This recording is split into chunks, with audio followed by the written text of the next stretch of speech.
satumuslim.com.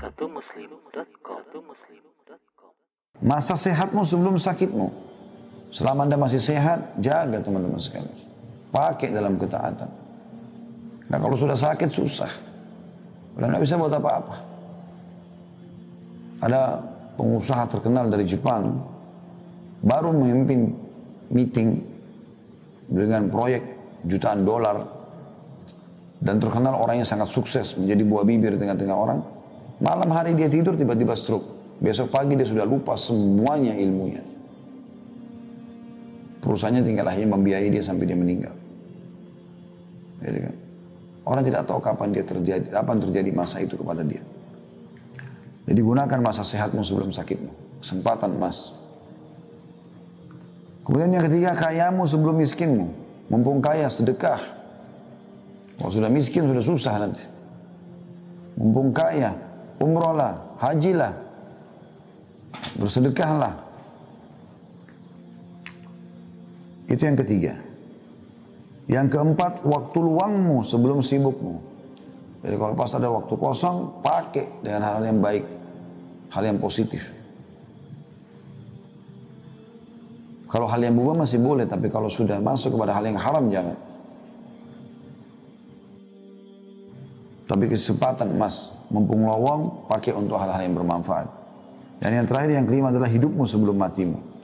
Orang kalau sudah mati terputus amalnya, kecuali sebagian kecil.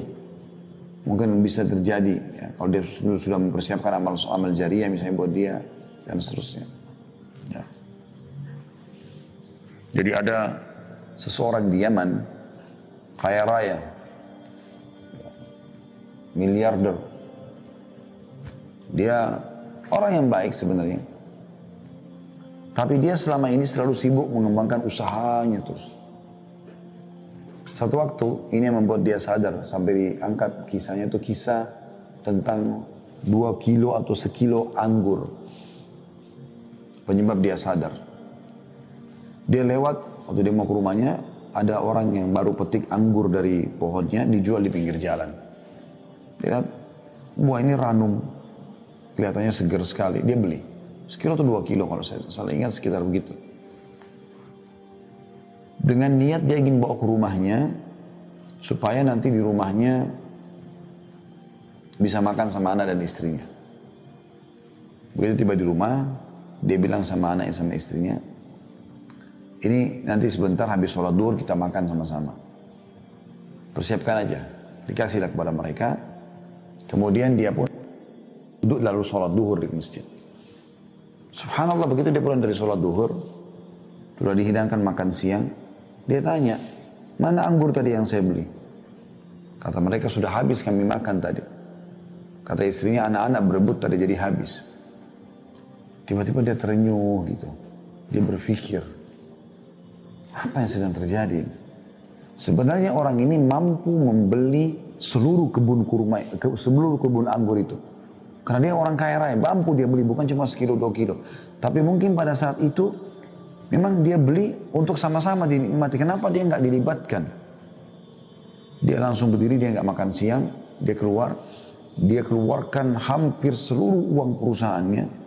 Dibangunkan masjid, bangun berapa masjid, bangun rumah anak yatim, proyek-proyek sosial, semua dia sibuk dengan itu. Orang-orang tiba-tiba heran melihat, karena dia tidak pernah lakukan itu. Setelah selesai proyek itu ada yang bertanya, kenapa Anda tiba-tiba melakukan semua ini? Dia bilang, gara-gara sekilo atau 2 kilo anggur. Dia ceritakan, saya beli, saya bawa ke rumah, ternyata saya mau makan sama-sama, mereka tidak memperdulikan keinginan saya itu. Padahal cuma sekilo anggur, atau 2 kilo anggur. Mereka makan sendiri. Maka bagaimana saya bisa harapkan mereka pada saat saya sudah meninggal, mereka akan membangun masjid buat saya, mereka akan berbuat amal saleh buat saya. Anggur saja mereka tidak mau sisain buat saya. Ini kan banyak terjadi begitu. Suami bawa makanan ke rumah, pulang pengen makan, sudah nggak ada. Anak-anak sama istri sudah makan habiskan. Nggak ditinggalin buat suaminya. Nggak dilatih anak-anak biasa berbagi dengan ayahnya. Padahal dia yang kerja setengah mati. Subhanallah, seperti itulah. Jadi maksimalkan masa hidup sebelum matimu, karena kalau sudah mati kita belum tentu bisa berbuat. Apalagi kita berharap ahli waris kita melakukan, belum tentu. Belum tentu semua itu. Kalaupun dia lakukan berapa banyak yang dia lakukan dari kebaikan. Pasti dia juga akan penuhi kebutuhannya.